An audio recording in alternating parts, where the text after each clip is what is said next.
Бургасан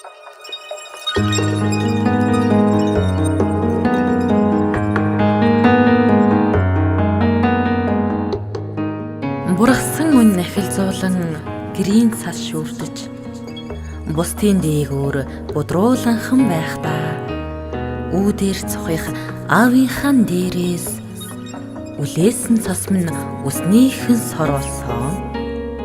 Халуун үр савсан тооноор унсан тэр цас хайртай ижимэн санчигт бас хүрсэн. Хааш яаш цацсан бүжигнүүлсэн цасан дор хамгийн баг дүү минь алгаан дэлгэж зогссон. Өглөө эртээ явсан ижийнхээ мөрийг шүүрдэж өдөр явах замаа гаргаж зогсдогсон би. Шинэхэн цас орсон өглөө шинэ мөр хайгаад л ижигээ санчглаа. Тийм дотнохын мөр харалгүй уджээ. Тэнгэрээс нэг удаа үзүүлээд өгдөгч болоосай.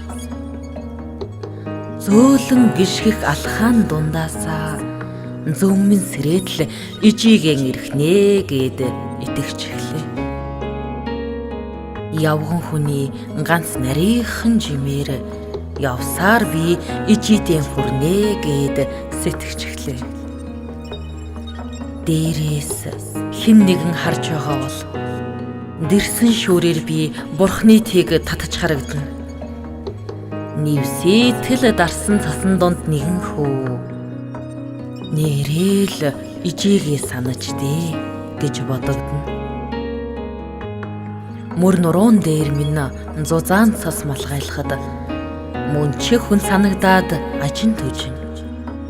Мөнх усын тухай эргцүүлэхэд тэр цас мөрийг минь дарж хаялаад үнэн санагдана.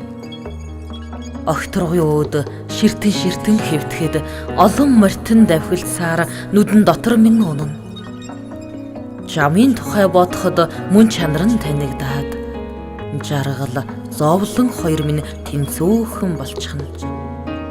Нэг л өвлийн цастай амьдрал гэдэг сойронд нэрэл бид чинь будраад өнгөрөх